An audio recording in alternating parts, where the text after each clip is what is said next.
देखिए, भारतीय जनता पार्टी ने इस बार अपने लिए दक्षिण भारत को एक महत्वपूर्ण लक्ष्य के तौर पर रखा है और इसके साथ ही जैसा कि हम देखते आ रहे हैं बीते 10 साल में भारतीय जनता पार्टी एक नैरेटिव सेट करती है और उसके आधार पर देश की राजनीति की दिशा और दशा बदल जाती है। तो शुरुआत करते हैं तमिलनाडु से। तमिलनाडु के 39 सीटें हैं, इस पर पहले ही फेज में मतदान होने हैं।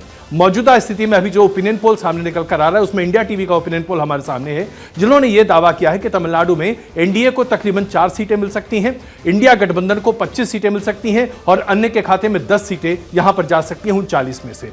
अब यह अपने आप में बड़ा महत्वपूर्ण आंकड़ा बन जाता है और इसको अगर आप 2019 के जो लोकसभा के जो रिजल्ट्स आए थे उससे टैली कर देखें, अभी आपके सामने वो डेटा भी हम आपके सामने प्रस्तुत करेंगे, तो बिल्कुल एक अलग तस्वीर दिखाई देती है।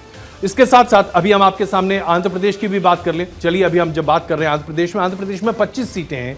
जो इंडिया टीवी का ओपिनियन पोल है वो ये कहता है कि एनडीए को 25 में से 15 सीटें मिलेगी, इंडिया गठबंधन के खाते में कोई भी सीट नहीं आएगी और अन्य के खाते में 10 सीटें आती हुई दिखाई दे रही हैं। ये इंडिया टुडे का ओपिनियन पोल है।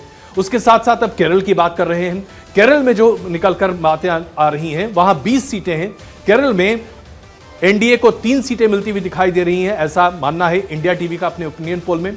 इंडिया गठबंधन को यहां पर 17 सीटें मिल सकती हैं और अन्य के खाते में यहां पर 0 होता हुआ दिखाई दे रहा है, यानी कि एलडीएफ को पूरे तरीके से खारिज करती हुई यहां पर इंडिया टीवी के ओपिनियन पोल के आधार पर बातें निकल कर आ रही हैं। फिर हम बात करते हैं तेलंगाना की। तेलंगाना में स्थिति क्या है? तेलंगाना में इंडिया टीवी का जो ओपिनियन पोल निकल कर आ रहा है वो ये बताता है कि एनडीए को 6 सीटें मिल सकती हैं, इंडिया गठबंधन को 8 सीटें मिल सकती हैं और अन्य के खाते में 3 सीटें जा सकती हैं। तो ये हमने दक्षिण के राज्यों का पूरा लेखा जोखा रखा। आपने सोचा होगा कर्नाटक कहां गया? जी हां, यहीं पर हम जरा डिफरेंट है बाकी लोगों से, क्योंकि हम कर्नाटक और महाराष्ट्र के रुझान और ओपिनियन पोल पर एक साथ बात करेंगे। अब जरा इस रिजल्ट को, ये जो सो कॉल्ड ओपिनियन पोल का जो डेटा है, इसके आधार पर हम चर्चा शुरू करते हैं। तमिलनाडु की बात करते हैं अदिति। तमिलनाडु में 39 सीटों पर जो अभी मुकाबला है, इसमें आपको क्या लगता है? आप वहां घूम कर आई हैं, क्या एनडीए वाकई में यहां 4 सीटें ला सकता है या दरअसल इस बार भी वही होगा जो पिछली बार हुआ था, 39 की 39 सीटें में से एनडीए को कुछ भी नहीं मिला था? और सर, ओपिनियन पोल के हिसाब से तो ये बहुत बड़ा सरप्राइज। कई बार ऐसा होता है कि हम उम्मीद कहीं और कर रहे होते हैं और उम्मीद की किरण कहीं और से निकल जाती है। तो ये जो ओपिनियन पोल दक्षिण के आए हैं उसके हिसाब से भारतीय जनता पार्टी हर जगह कहीं ना कहीं गेन करती हुई नजर आ रही है और कर्नाटक जब आप जाएंगे तो जाहिर तौर पे और नजर आएगा। लेकिन तमिलनाडु में संक्षिप्त में बात यह है कि कई बार छोटी से छोटी लड़ाई, कई बार हम उसको बहुत बड़ा बना लेते हैं, ईगो इश्यूज या बड़ी लड़ाई छोटे झटके में। 2 दिन पहले जिस तरीके से उन्होंने तमिल की बात की, प्रधानमंत्री नरेंद्र मोदी ने तमिल भाषा की बात की, मुझे लगता है आधी प्रॉब्लम वहीं सॉल्व हो जाती है। तमिलनाडु को कोई हिंदी से इशू नहीं है, उनको इशू था उसको ऑफिशियल लैंग्वेज बनाने से और फिर उसकी लड़ाई लड़ते रहे तमाम चीजें, और वो जो लड़ाई थी वो छोटी सी, वो बहुत बड़ी खड़ी हो गई। एक बार प्रधानमंत्री नरेंद्र मोदी ने कहा कि तमिल बहुत पुरानी लैंग्वेज है, उसका सम्मान करते हैं, उसके संरक्षण के लिए, उसके लिए तमाम काम करेंगे। मुझे लगता है बहुत बड़ी लड़ाई खत्म हो गई है। यानी कि स्टालिन का और उसके साथ साथ डीएमके का प्रभाव आपको कम होता हुआ दिखाई दे रहा है, ऐसा आपका आंकलन है।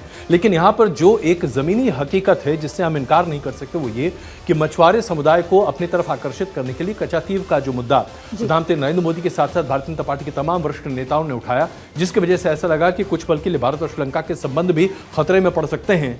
इस पूरे मामले पर अभी बहुत ज्यादा स्पष्टता आती हुई नहीं दिखाई दे रही और वहां पर बहुत ज्यादा मछुआरों कम्युनिटी से फायदा मिलता नहीं दिख रहा। जीएसटी भी एक इशू, बिल्कुल, और जीएसटी भी एक इशू जी, और नॉर्थ और साउथ डिवाइड के मुद्दे पर भी जिसके बारे में हम चर्चा करें। लेकिन अदिति, अब ये तस्वीरें हम अपने दर्शकों को बता दें, ये असम में प्रधानमंत्री नरेंद्र मोदी का रोड शो है जिसकी तस्वीरें अभी आप सीधे तौर देख रहे हैं। प्रधानमंत्री नरेंद्र मोदी ने असम में काफ़ी दमखम लगाया है। ये उनकी तीसरी यात्रा है चुनाव की घोषणा के बाद असम की, जहां पर वो जन संबोधन के साथ साथ लोगों के बीच संपर्क भी स्थापित कर रहे हैं।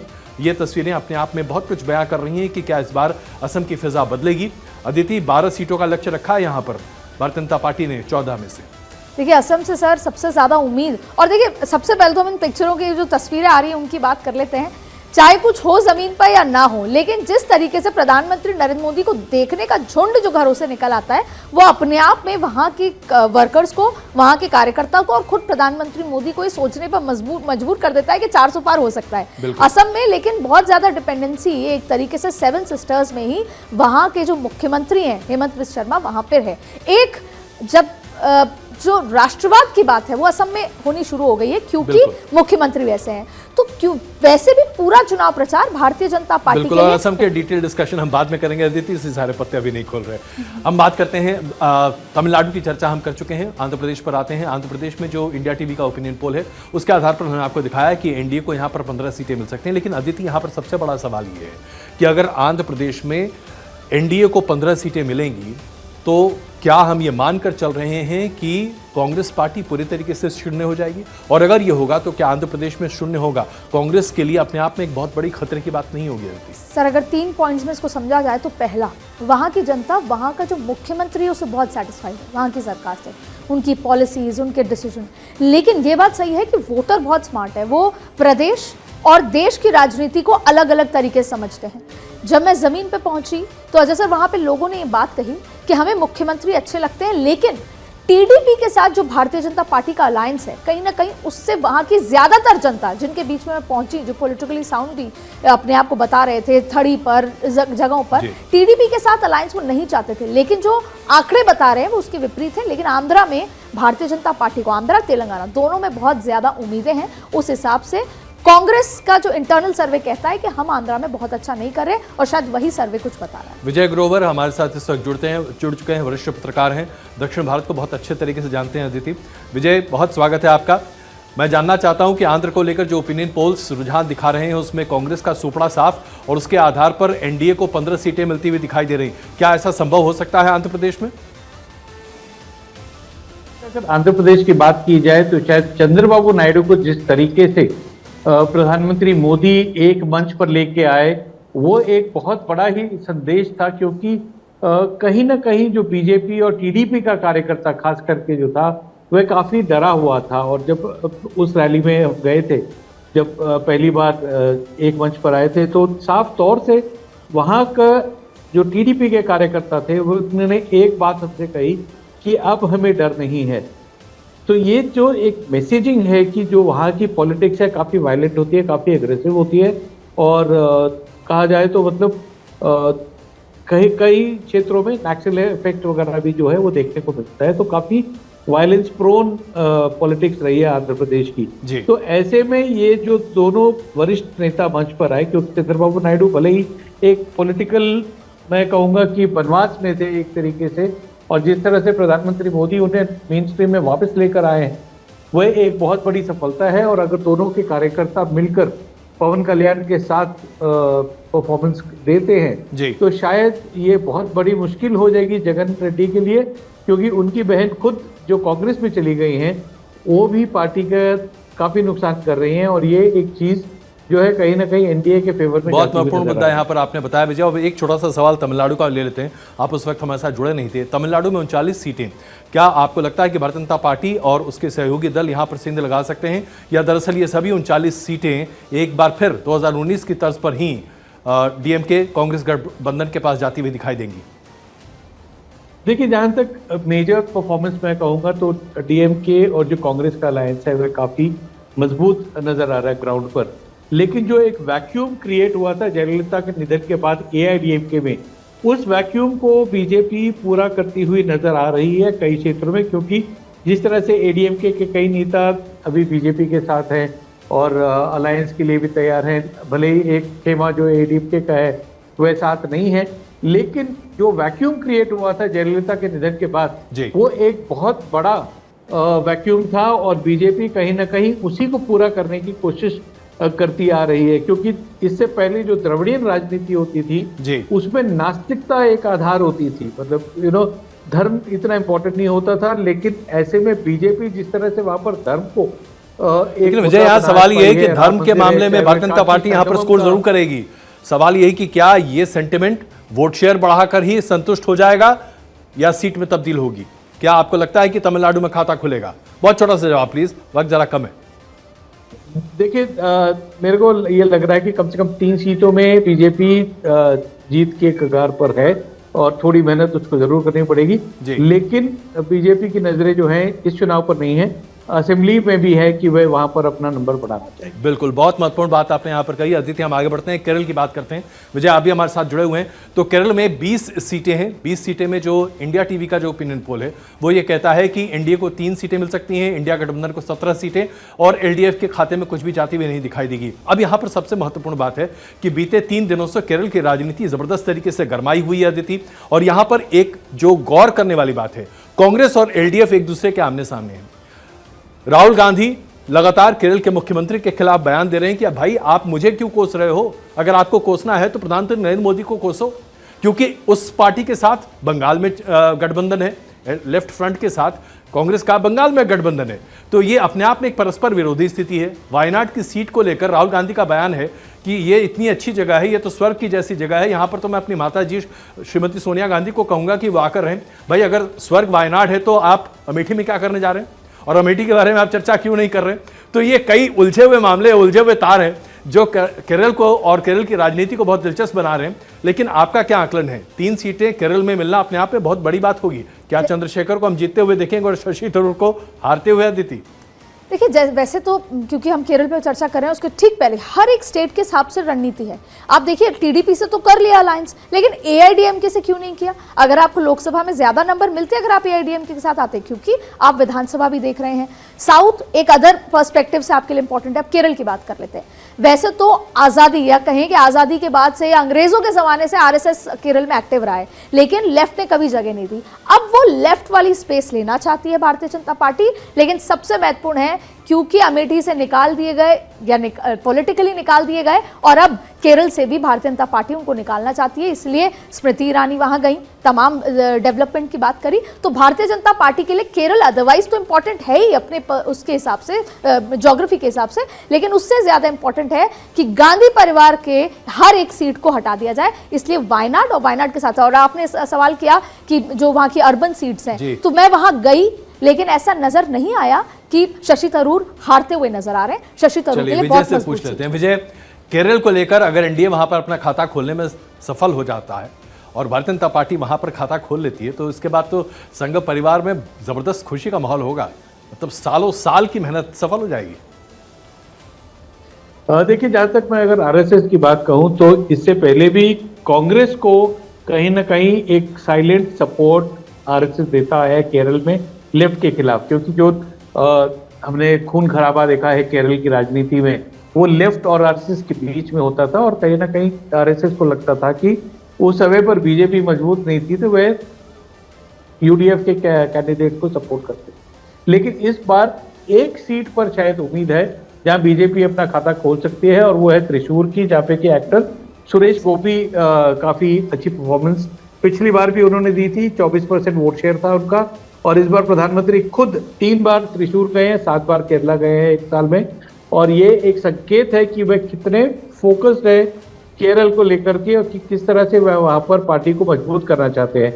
तो इसका कुछ रिजल्ट तो जरूर देखने को मिलेगा। जहां तक अदिति ने कहा कि राहुल गांधी को वहां से हटाना चाहते हैं, हिलाना चाहते हैं, शायद वो मुश्किल हो, लेकिन त्रिशूर में अपना खाता शायद बीजेपी खोलने की पूरी कोशिश कर सकती है। बिल्कुल विजय, आपने अपना बहुमूल्य वक्त हमें दिया, बहुत धन्यवाद हमारे साथ जुड़ने के लिए। As usual it's a great pleasure to interact with you, thank you so much. और अब हम बात करें राजस्थान के साथ साथ अन्य राज्यों की, लेकिन उसके पहले एक छोटी लाइन मैं यहाँ पर ऐड करना चाहता हूँ केरल के बारे में। अदिति, हम केरल में भूल जाते हैं कि तकरीबन 20% मुसलमान आबादी है केरल की, लेकिन इस बार एक बहुत बड़ा बदलाव देखने को मिल रहा है जो कि भारतीय जनता पार्टी के पक्ष में जाता हुआ दिखाई देगा, और वो ये कि ओवरसीज इंडियन बड़े पैमाने पर जो ओवरसीज इंडियन हैं, जिसमें मुसलमानों की बड़ी आबादी अरब देशों में रहती है, वो इस बार प्रो बीजेपी स्टैंड ले रही है, जो बहुत महत्वपूर्ण है। चलिए अब चर्चा करते हैं राजस्थान और उसके साथ साथ अन्य राज्यों की। राजस्थान में 25 सीटें हैं। इंडिया टीवी के ओपिनियन पोल के आधार पर एनडीए को सभी 25 सीटें मिलती दिखाई दे रही हैं। अन्य यहां पर खाता नहीं खोल पाएंगे। गुजरात की 26 सीटें, एज यूजुअल यहां पर भी 26 की 26 सीटें भारतीय जनता पार्टी के खाते में दिखाई दे रही हैं, ऐसा इंडिया टीवी का दावा है। मध्य प्रदेश की 29 सीट में एनडीए के खाते में 28 सीटें और इंडिया गठबंधन के खाते में 1 सीट जाती हुई दिखाई दे रही है। Aditi, point to be noted.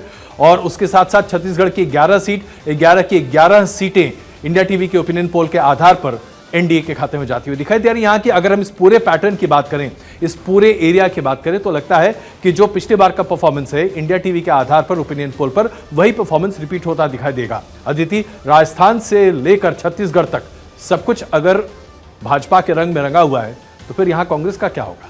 ये तीनों राज्य वो हैं जिसने चुनाव से पहले का परसेप्शन सेट किया भारतीय जनता पार्टी के लिए और कांग्रेस के लिए खराब कर दिया, जिसकी वजह से इंडिया अलायंस में भी वो मजबूती नहीं आ पाई। लेकिन इंडिया टीवी के हिसाब से ये तमाम चीजें हैं जो पिछली बार की तरह लगभग रिपीट होती नजर आ रही हैं। लेकिन जमीन पर जब मैं पहुंची तो चीजें थोड़ी अलग हैं।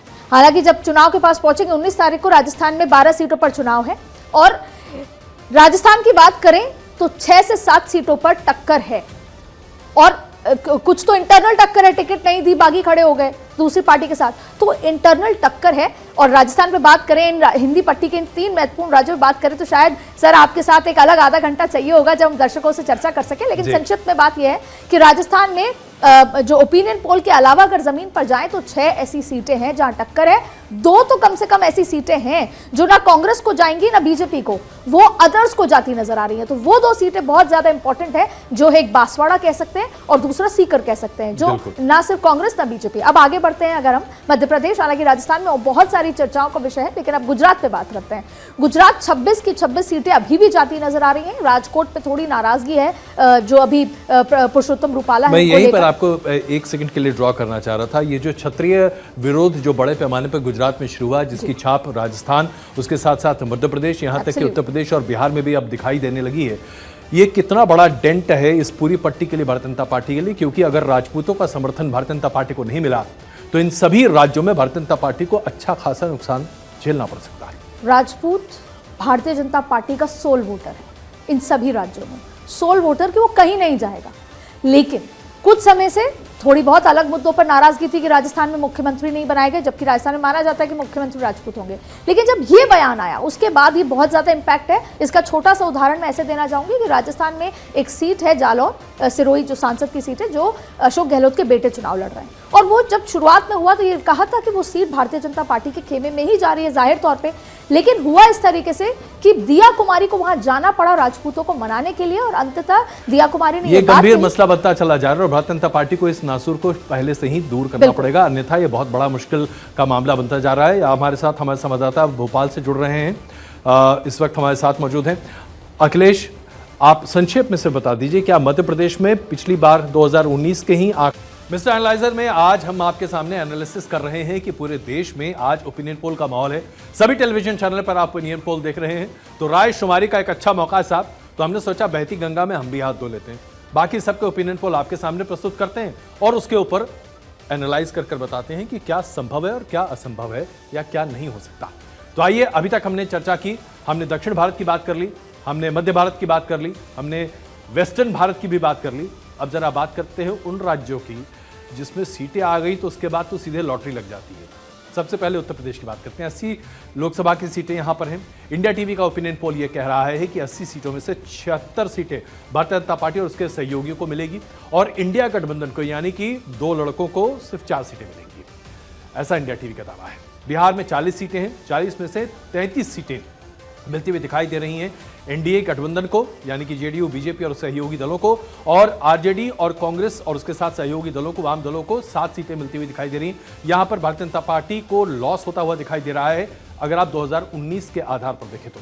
झारखंड की 14 सीटें हैं, 14 सीटों में से भारतीय जनता पार्टी और गठबंधन 13 सीटें जीत सकती है, ऐसा इंडिया टीवी के ओपिनियन पोल का मानना है, और इंडिया गठबंधन के खाते में 1 सीट आ सकती है। अब इसमें से वाकई में चौंकाने वाली बात यह है कि जो लॉस बिहार में हो रहा है उसको या उससे कहीं ज्यादा उत्तर प्रदेश में भारतीय जनता पार्टी और सहयोगी दल गेन कर रहे हैं। 80 में से 76 सीटें वापस आ गई तो ये तो 2014 से भी अच्छा नतीजा आ जाएगा। तो फिर तो अमित शाह और योगी आदित्यनाथ को वाकई में सेलिब्रेट करने का अच्छा मौका मिल जाएगा। दीदी बिल्कुल सर। और उत्तर प्रदेश तो जिसे आप देखें, जैसे हम राम मंदिर की बात करते हैं सिर्फ फर्स्ट फेज में कैराना, मुरादाबाद, जो अलग अलग जगह चुनाव है सीटों पर, उनको अगर छोड़ दे तो उसके अलावा भारतीय जनता पार्टी खुद भी आश्वस्त है, क्योंकि उत्तर प्रदेश का जो मैसेज है वो आसपास काफ़ी जगह तक फैलता है। उत्तर प्रदेश से वो जो एक्चुअल हिंदुत्व का एजेंडा है और फिर डेवलपमेंट भी हुआ है, तो बहुत बड़ा नैरेटिव यहाँ से जाता है। और अगर 76 सीटें आती हैं 64 से 76, और उसके बाद भी उसमें अपना दल की भी आ रही है जैसा इसमें है, और आपने बहुत अच्छे से कहा, जो मुझे बहुत अच्छा लगा कि दो लड़कों को जो है इतनी मेहनत ताकत के बाद इंडिया गठबंधन को केवल 4 सीटें मिलती हैं, तो ये उत्तर प्रदेश के लिए जो कई हिंदी पट्टी में, जैसा आपने कहा कि छूट सकती हैं, आपने उत्तराखंड के लिए कहा, राजस्थान का जिक्र किया, उसकी जो नुकसान है वो उत्तर प्रदेश से अगर भरपाई होती है तो फिर वो जो 300 350 का जो आंकड़ा है वो पूरा हो सकता है। बिल्कुल, लेकिन यहाँ पर एक महत्वपूर्ण मुद्दा ये कि पहले फेज में 8 सीटें हैं, 8 में से 5 सीटें बीजेपी पिछली बार हार चुकी है, और इन 5 सीटों पर इस बार भी भारतीय जनता पार्टी के लिए बहुत कड़ा मुकाबला है। ये उनके लिए बहुत ही करो या मरो जैसी स्थिति है, जिसके बारे में कल हमने एनालाइज करके अपने दर्शकों को पूरी डिटेल्स भी दी थी। इसके बावजूद सिर्फ इतना ही नहीं, जब आप पूर्वी उत्तर प्रदेश की बात करते हैं, पूर्वांचल की बात करते हैं, तो वहां पर भी इस बार बीएसपी एक बहुत बड़े स्पॉइलर के तौर पर भारतीय जनता पार्टी के सामने आ सकती है। अब ये बात डिकोड करने वाली है कि क्या बीएसपी इस बार बीजेपी की स्पॉइलर बनने जा रही है, और अगर ऐसा होगा तो आखिरकार इतनी अचानक से स्फूर्ति बीएसपी में कहां से आई, इसके बारे में हम सबको विचार करना पड़ेगा। यही है मामला जिसको एनालाइज करना चाहिए उत्तर प्रदेश के बारे में। लेकिन इससे बढ़कर अब हम बात करते हैं बिहार की। बिहार में अगर 33 सीटें इंडिया गठबंधन को आ रही हैं और यहां पर 7 सीटें इंडिया गठबंधन के पास जा रही हैं, तो ये बहुत अच्छे संकेत इसलिए भी नहीं है क्योंकि बिहार में भारतीय जनता पार्टी के लिए अभी जमीन बहुत अच्छी तैयार हुई है। भारतीय जनता पार्टी को लेकर अब बिहार की जनता में एक्सेप्टेबिलिटी बड़े पैमाने पर बढ़ रही थी। देखिए, अभी तक भारतीय जनता पार्टी ने बिहार में अपने आप को सिर्फ बैसाखियों पर रखा था। नीतीश कुमार के सहयोग के बिना भारतीय जनता पार्टी अपने दम पर सरकार बनाने के विचार अभी कर ही नहीं पा रही थी। लेकिन बीते 2 सालों में भारतीय जनता पार्टी ने अपने आप को इस जगह लाकर खड़ा किया। अब अगर भारतीय जनता पार्टी और जेडीयू के साथ आने के बाद भी भारतीय जनता पार्टी का परफॉर्मेंस जो कि 2019 से कमतर होता जाएगा, तो ऐसे में स्थितियां खराब हो सकती हैं अगले साल के चुनाव की, यानी कि 2025 के बिहार के विधानसभा चुनाव के लिए ये शुभ संकेत नहीं होंगे। और इससे लेकर मुझे लगता है कि भारतीय जनता पार्टी के रणनीतिकार कुछ न कुछ विचार कर रहे होंगे। अदिति, बिहार पर एक छोटी टिप्पणी आपकी। मैं आपसे समझना चाहती हूँ, महाराष्ट्र, बिहार और उत्तर प्रदेश, 5 साल कड़ी मेहनत, और बिहार की बात करें, राजनीतिक खेला जो हुआ और महाराष्ट्र में जो खेला हुआ वो आज ही के दिन के लिए हुआ कि लोकसभा में मैक्सिमम सीटें आ सकें, इसलिए सारी गोटियां जो हैं चेस की इधर बदल दी। मैं आपसे सवाल करना चाहती हूं कि क्यों आंकड़ों में कमी आ रही है, वजह देखिए, क्या है? बिहार के बारे में तो अभी अगर हम बात करें, बहुत स्पष्टता है कि नीतीश कुमार एक एसेट नहीं, लायबिलिटी के तौर पर आज भारतीय जनता पार्टी के पास है। नीतीश कुमार की पलटू राम की छवि आज भारतीय जनता पार्टी के लिए भारी पड़ रही है। भारतीय जनता पार्टी की छवि बिहार में आज पहले के मुकाबले मुझे ऐसा लगता है कि कम से कम 100% बेटर है। इसमें कोई शक नहीं है कि आज तक भारतीय जनता पार्टी को स्वतंत्र कभी तरीके से राज्य चलाने का मौका नहीं मिला। लेकिन जब आप लोगों से बात करते हैं तो लोगों के दिल में ये बात है कि जो महकमे बीजेपी के पास रहते हैं उन महकमों में तरक्की काफी अच्छी होती है, काम अच्छा होता है और चीजें सही होती है। हाँ जी, प्लीज। छोटा सवाल आपसे ये कि जो अति पिछड़ा है, जिसकी वजह से ये सब कुछ हुआ, जिसकी वजह से अलग अलग वो भी किए गए, अनाउंसमेंट भी किए गए, नीतीश कुमार आए, अति पिछड़ा भी क्या सोच रहा है, किस तरफ है अति पिछड़ा? देखिए, बिहार में इस बात से हमें इनकार नहीं करना चाहिए कि वहां पर जो मुस्लिम वर्ग है उसे नीतीश कुमार ने बड़े अच्छे तरीके से साध रखा है, और खास करके उसमें जो अति पिछड़ा, जो पशमंदा मुसलमान की बात कहते हैं, जिसे भारतीय जनता पार्टी भी बीते 8 सालों से लगातार मेहनत करके तोड़कर अपने पास लाने की कोशिश कर रही है। और वो एक ऐसा वर्ग है जिसे तोड़ना भारतीय जनता पार्टी के लिए बहुत आसान है। ये अगर डिकोड हो गया तो शर्तिया तौर पर मानिए कि 2025 में बीजेपी की अपने दम की सरकार आप बिहार में देखेंगे। अश्मित हमारे साथ इस वक्त हमारे साथ मौजूद हैं पटना से। अश्मित, आपको क्या लगता है, इस बार 7 सीटें अगर इंडिया गठबंधन के खाते में जा सकती है, जैसा कि इंडिया टीवी का ओपिनियन पोल बता रहा है, तो क्या यह भारतीय जनता पार्टी के लिए चिंता का सबब है?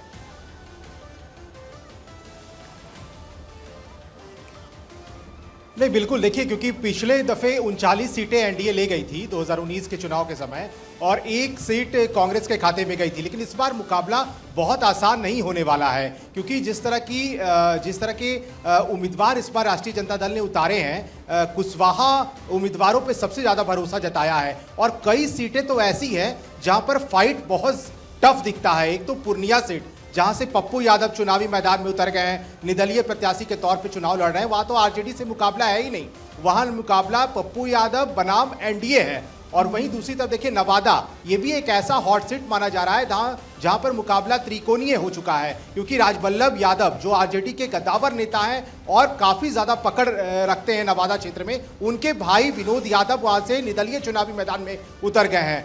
कहीं कहीं ऐसा जो सीटें हैं वो ये साफ कर रहा है कि वहां पर मुकाबले जो है काफी ज्यादा टफ होने वाले हैं और बहुत ऐसी सीटें हैं, लगभग ये कहा जा रहा है कि 5-6 ऐसी सीटें हैं जो महागठबंधन के खाते में जाता दिख रहा है। लेकिन देखिए नरेंद्र मोदी प्रधानमंत्री लगातार बिहार आ रहे थे, आज भी उन्होंने गया में संबोधित किया जनता को।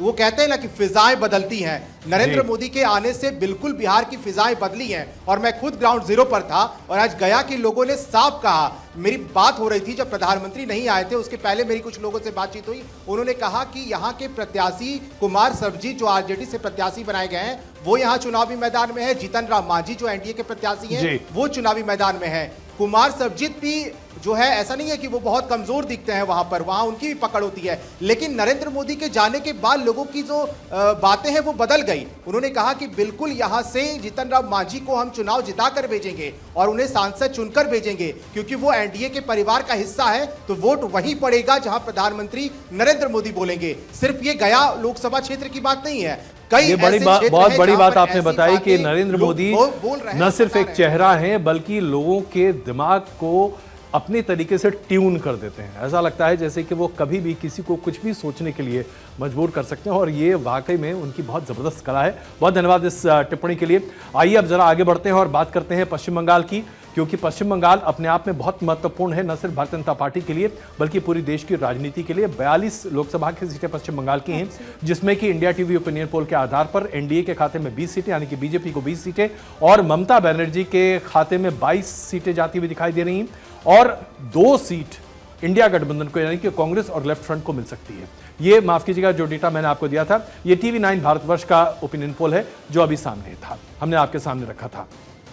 और उसके साथ साथ एबीपी का जो सी वोटर का ओपिनियन पोल है पश्चिम बंगाल को लेकर 20-20-2 यानी कि 20 ममता बनर्जी को, 20 भारतीय जनता पार्टी को और 2 इंडिया गठबंधन को यानी कि कांग्रेस और वामपंथी दलों को। उड़ीसा की बात करें, उड़ीसा में 21 सीटें हैं लोकसभा की, इसमें एनडीए गठबंधन को 10 सीटें मिलती हुई दिखाई दे रही हैं। इंडिया गठबंधन के खाते में 1 सीटें और अन्य के खाते में 11 सीटें जाती हुई दिखाई दे रही हैं। ये इंडिया टीवी का ओपिनियन पोल है जो आपके सामने हमने अभी ही रखा है। अब जरा इन दोनों राज्यों पर बस 2 मिनट की चर्चा कर लेते हैं। सबसे पहले पश्चिम बंगाल, अगर 20-20 का हो गया खेल तब तो खेला हो गया ममता बनर्जी के लिए। अदिति बिल्कुल सर, पहले 18 और 22 का फर्क था और 20 पे हो गया। आज की तारीख में 40%, लगभग 40% वोट बैंक एनडीए का है।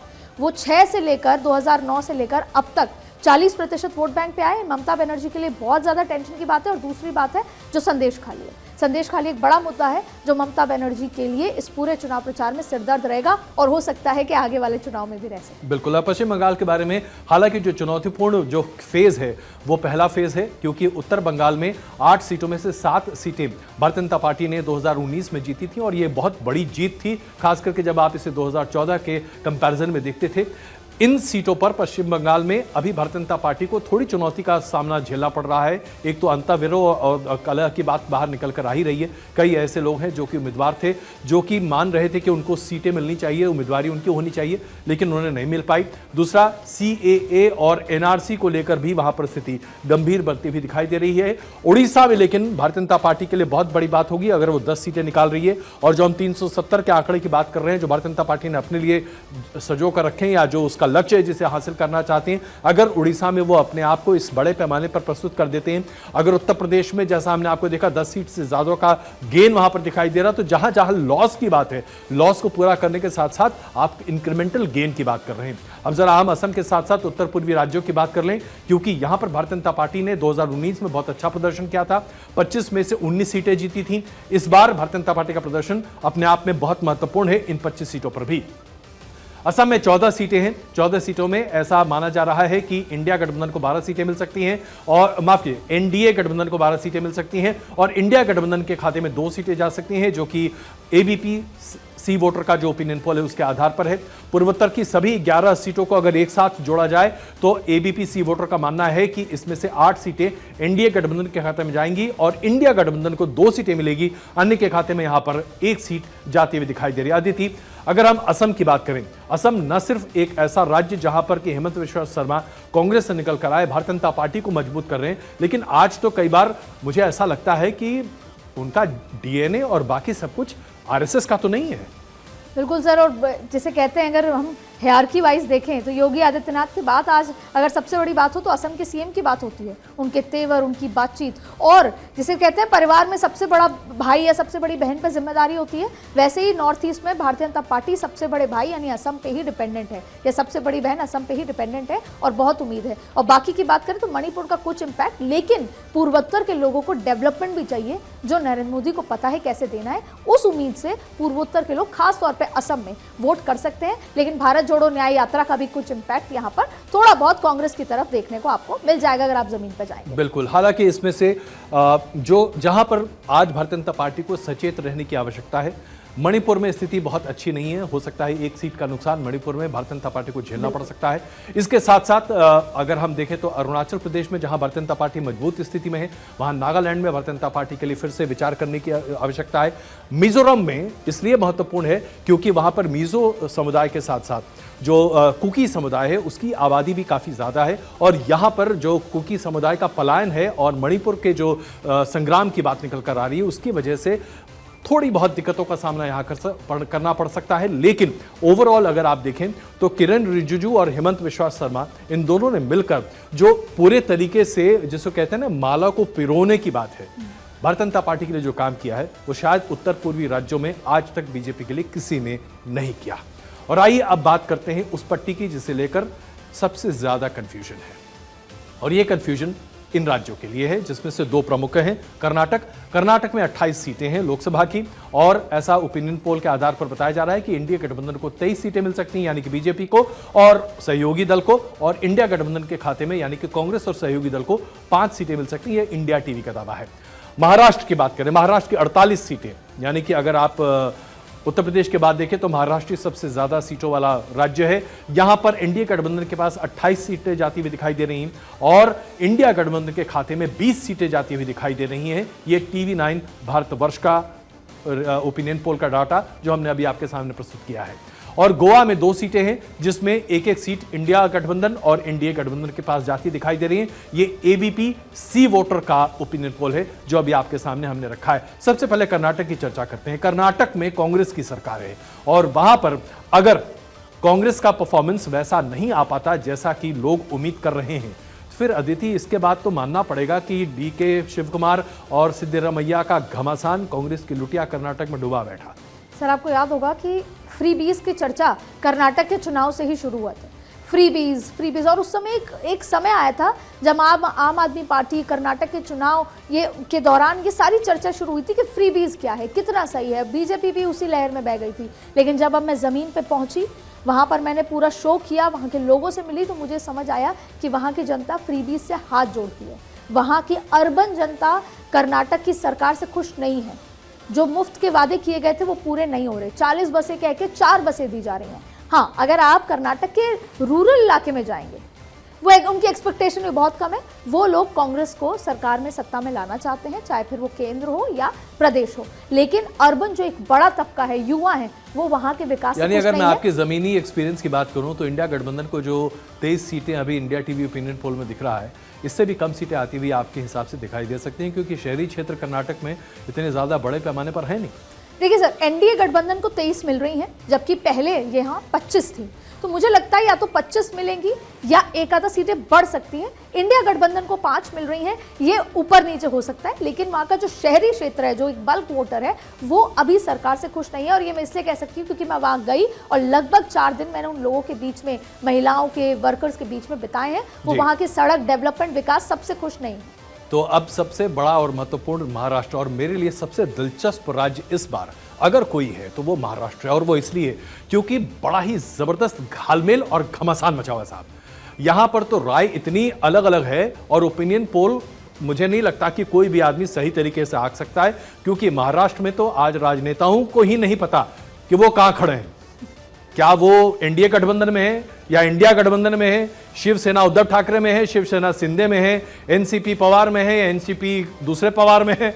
मतलब पूरा घमासान है भाई साहब, और इसको कहते हैं कंप्लीट मसाला इंडियन पॉलिटिक्स।